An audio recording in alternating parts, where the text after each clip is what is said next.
Bina, Bina, Ea, Ea, Ea, Ea, Ea. Muli bonjour everybody, it's your girl Yujin. Welcome back to my channel. So as you just saw, this is another SUPA Team 4 video. Yes, you're probably wondering, another one? Well, I think the problem is I'm not making them enough.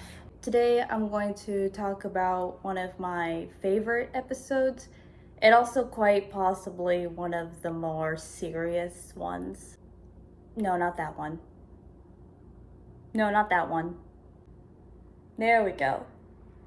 The Monde Challenge, Season 1, Episode 4. And why I want to talk about that specific episode is because of the way it tackled so many issues that we can all relate to.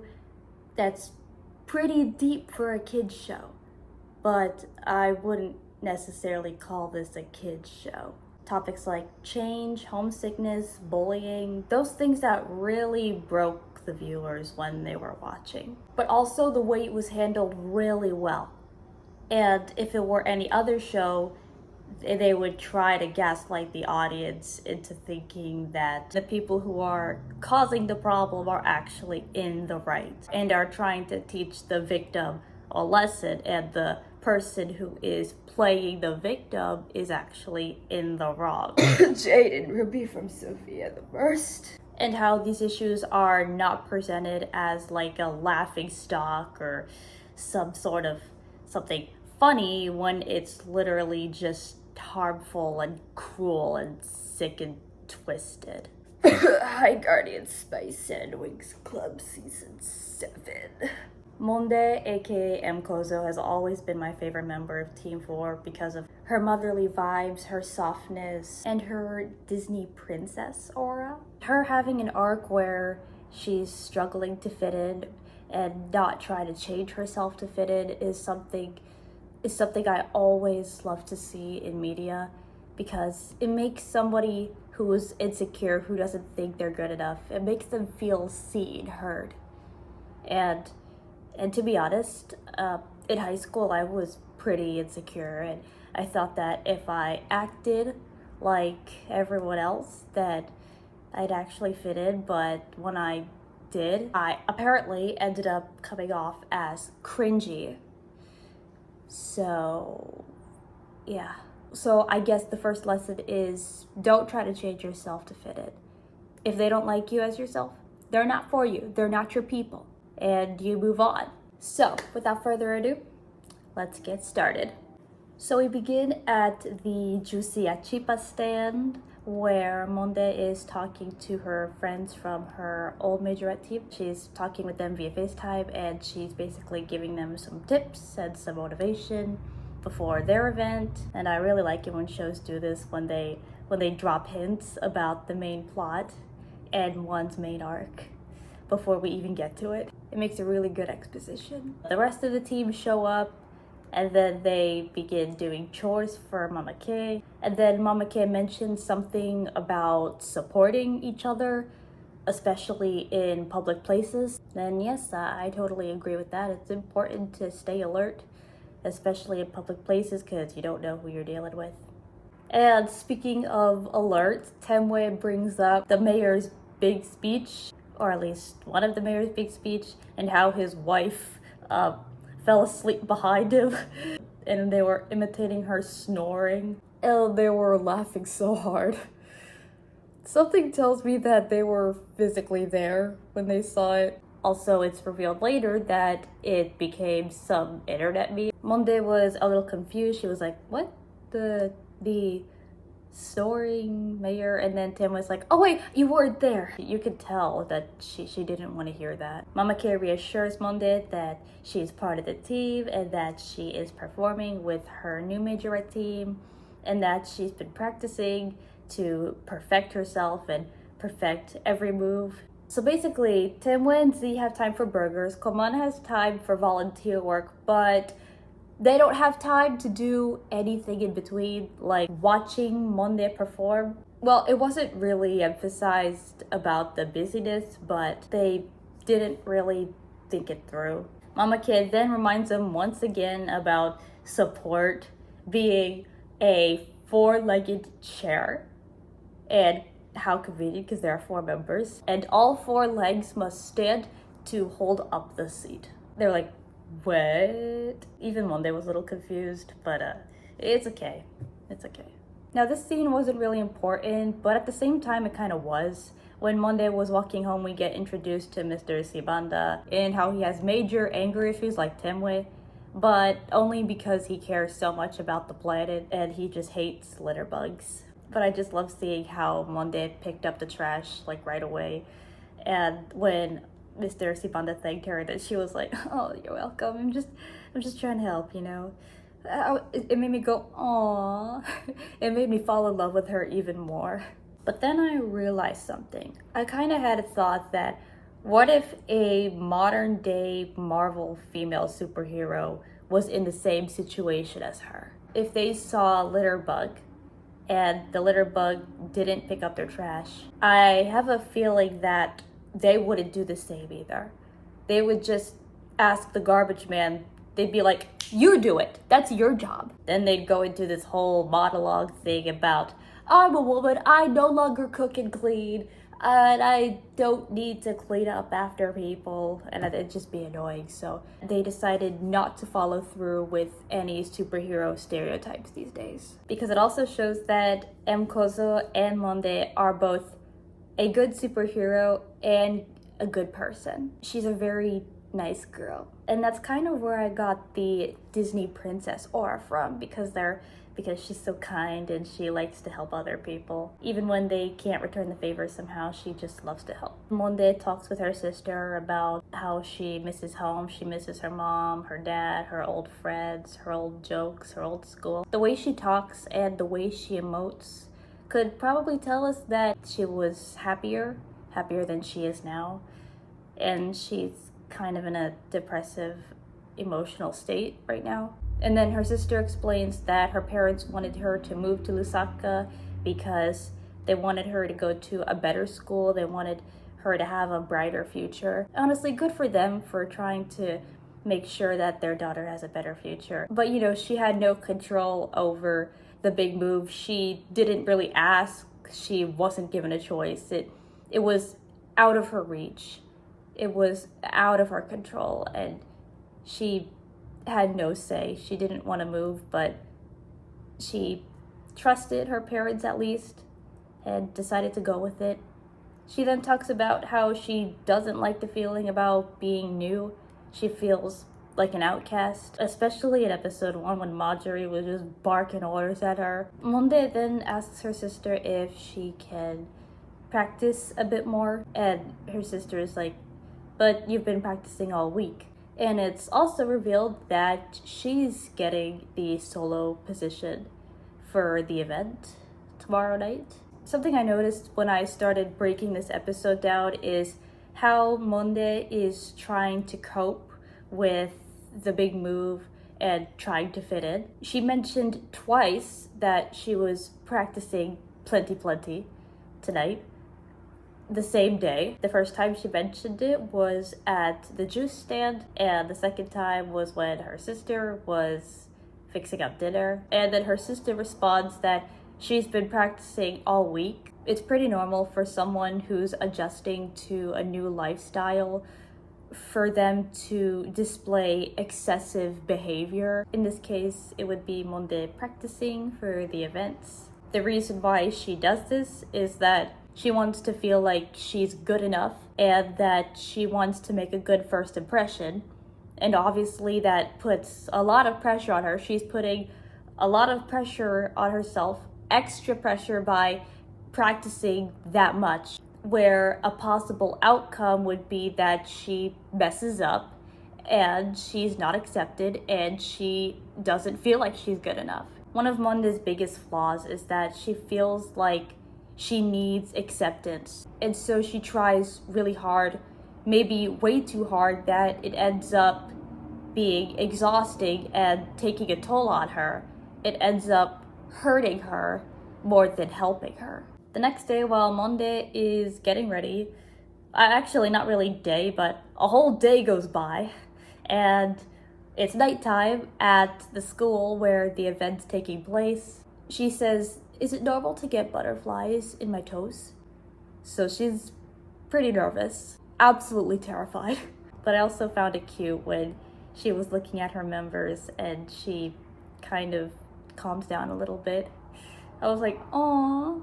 And it didn't even need dialogue. It was just Monde looking at her members, Komana volunteering, and Z and Temwe getting spicy burgers. And it just kind of brought her joy because it seemed like since she joined Team 4, they were the only people that accepted her, the only people that actually cared about her. But then our sweet Marjorie had to come in and ruin everything by barking out orders again. She was pretty happy for a moment seeing her members, but then it all died down when Marjorie came up. So then it's time for the performance. Monde kind of stumbles a little bit. She looks at her members to try to get herself hype a little bit, but she realizes they're not even watching her.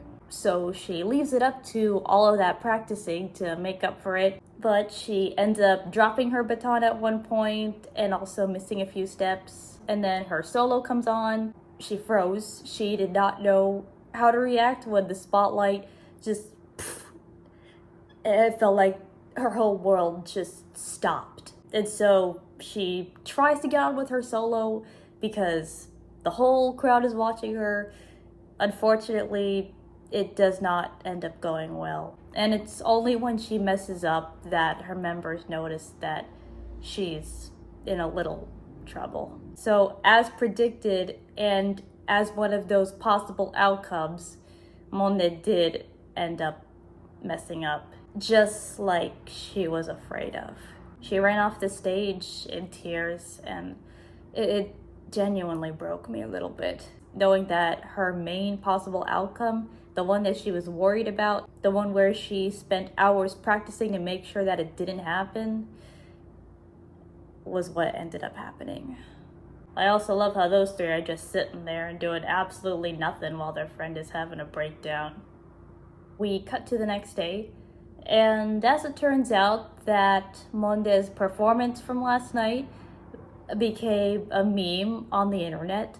And right as she enters school, everyone's like, there she is, do the Monde challenge. It is just so frustrating and absolutely heartbreaking knowing that this is not what she wanted, and Monde is basically the laughing stock of Lusaka. And as unfortunate as it is, sometimes people will post something about someone that they probably didn't want. They didn't even ask. They just posted it without their permission or their consent. And then they have the audacity to say that they're being insensitive or they are entitled or selfish just because they don't want to be involved in something that they did not ask to be in. In fact, that's exactly the girl's response. So when we see the group together, Monde's like, this is so embarrassing. She was definitely surprised of how people took advantage of her homesickness. And it was extremely frustrating to see the other three just simply not giving a shit. Y'all certainly don't care, even though y'all care so much. And not only is the meme about to get 1 million hits on Zambia Stream, which is like the social media for the show, but it also surpassed the popularity of the snoring mayor's wife. Ouch. And then this happens. Principal Nkwashi calls Monde to his office. He basically scolds her for this Monde challenge you created. And when I was watching this, I was just so angry. I was like, why are you blaming her? So instead of Principal Nkwashi doing something about the harassment and the bullying, he has the audacity to say that Monde should be at fault for something that she didn't really expect to happen, that wasn't by her own will, and for creating the meme simply because of her homesickness that she wasn't expecting herself. And the fact that she even apologized it just broke my heart so much. Monde then goes to class, not feeling her brightest, which is understandable. Monde has been completely dehumanized and violated to the point where if she breathes, someone will be like, hey, can you do the challenge for us? Or we'll do the challenge right in front of her face and just won't stop even if she walks away. It's just so bad for her and it breaks my heart. As Monde is trying to cope with herself, trying to make herself presentable and get ready for class, she sees her members doing the Monde challenge behind her back, specifically tee-hee, and she sees Z and Komana laughing at her, and they don't even know she's right there. Monde felt very betrayed, and that was basically the last straw. No longer thinking she belongs in Lusaka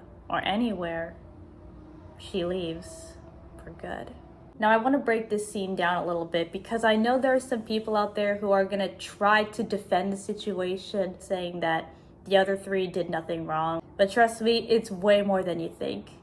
Y'all better sit back and relax, buckle up, because this is going to be a treacherous ride.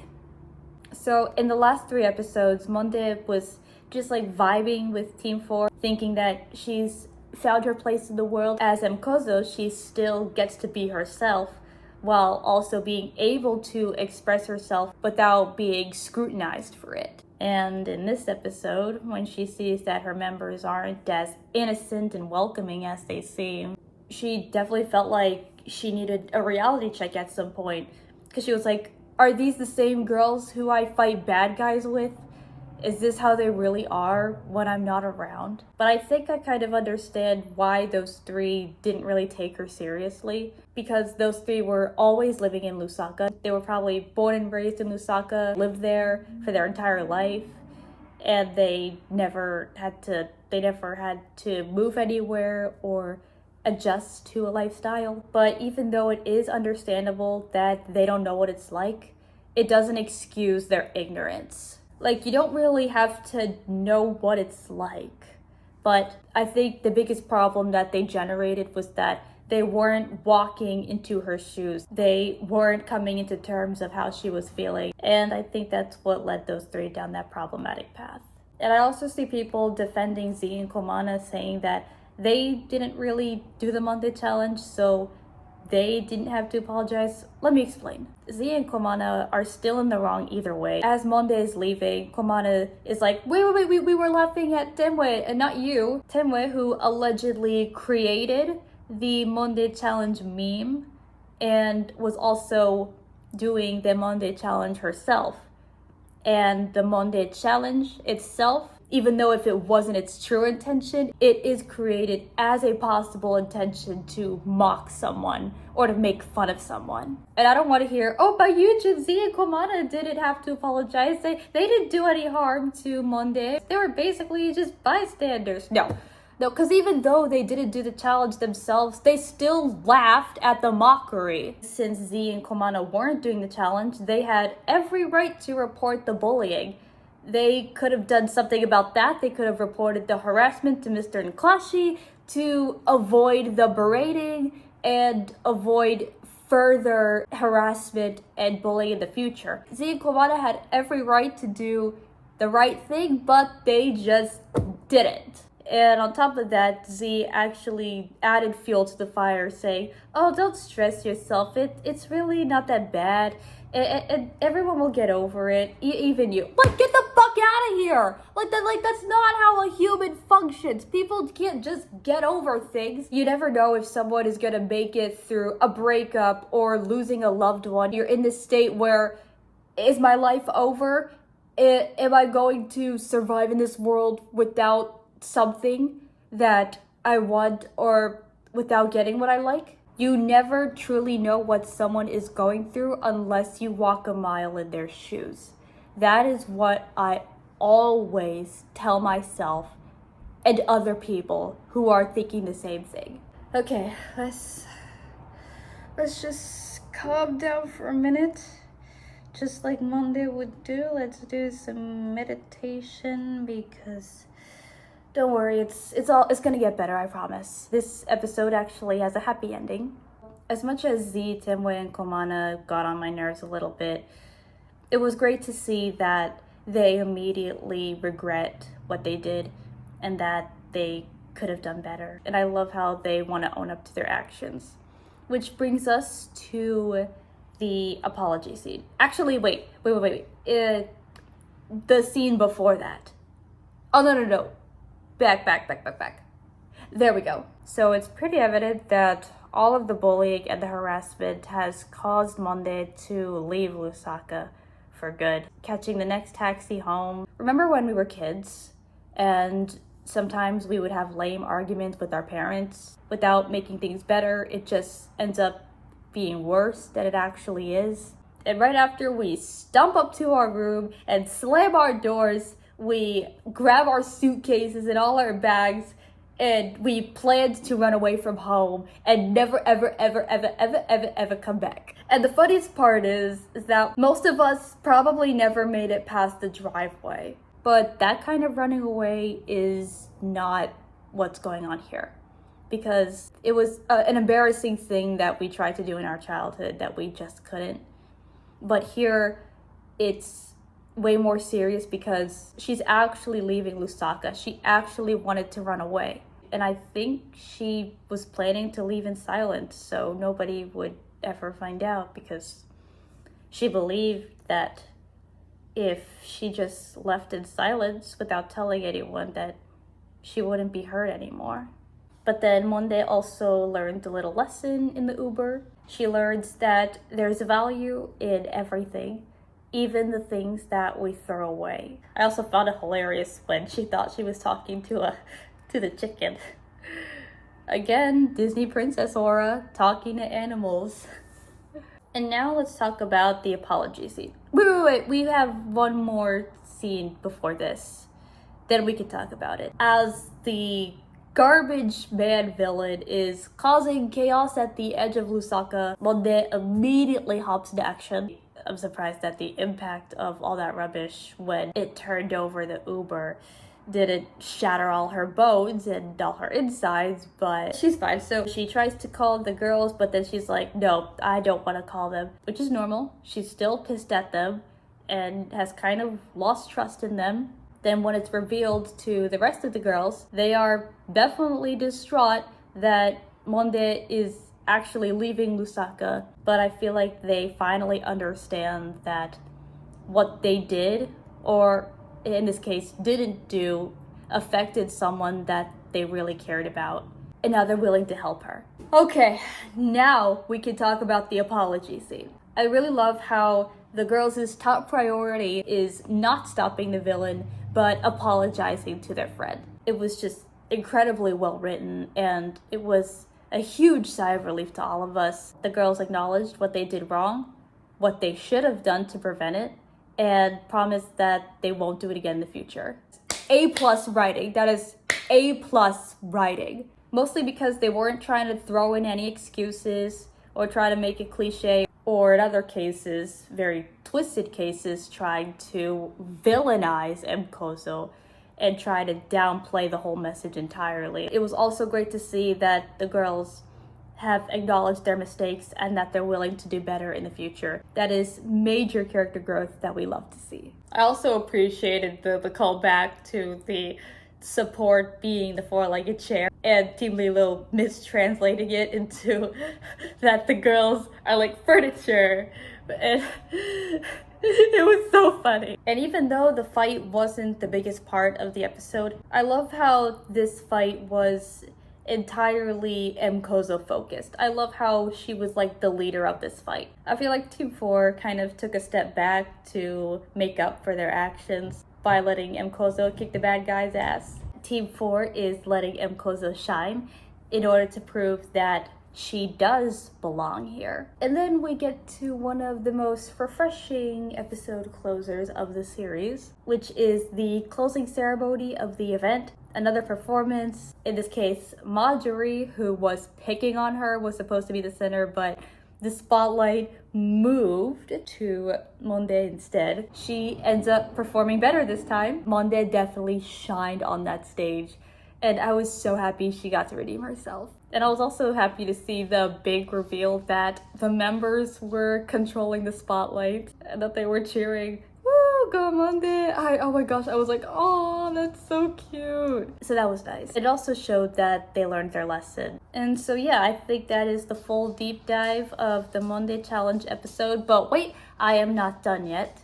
There is something I also wanted to point out. The behind the scenes team really took advantage of Monde being the new girl, as Monde is the only member who doesn't speak in Nyanha, which is a Zambian tribe language.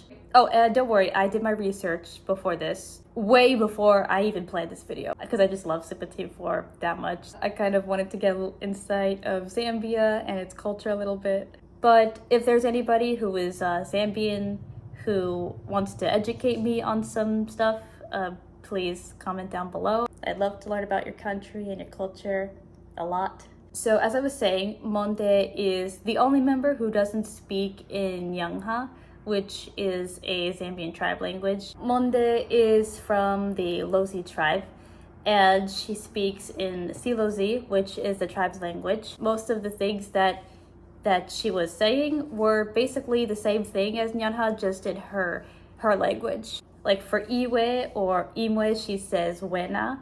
For Zikomo, which means thank you, she says nitumezi. And I also learned that bina bina bina, eya eya eya means dance dance dance, eya eya eya. So that was a really fun thing to learn about the different tribes and the different languages. All right, I think that's all I have for today. Thank you guys so much for watching. And if you want to see more videos like this, whether it be Team 4 or analysis videos or Team 4 analysis videos, please be sure to subscribe and like, because it really means so much. And be sure to check out SUPA Team 4 on Netflix if you have a Netflix subscription. It's a really good show. And I'll see you in the next video. Until then, this is your girl Eugen signing off. Peace. Eya, eya, eya, eya, eya, eya, eya, eya, eya, eya, ebina, ebina, ebina, bina, bina, eya, eya, eya, eya, eya.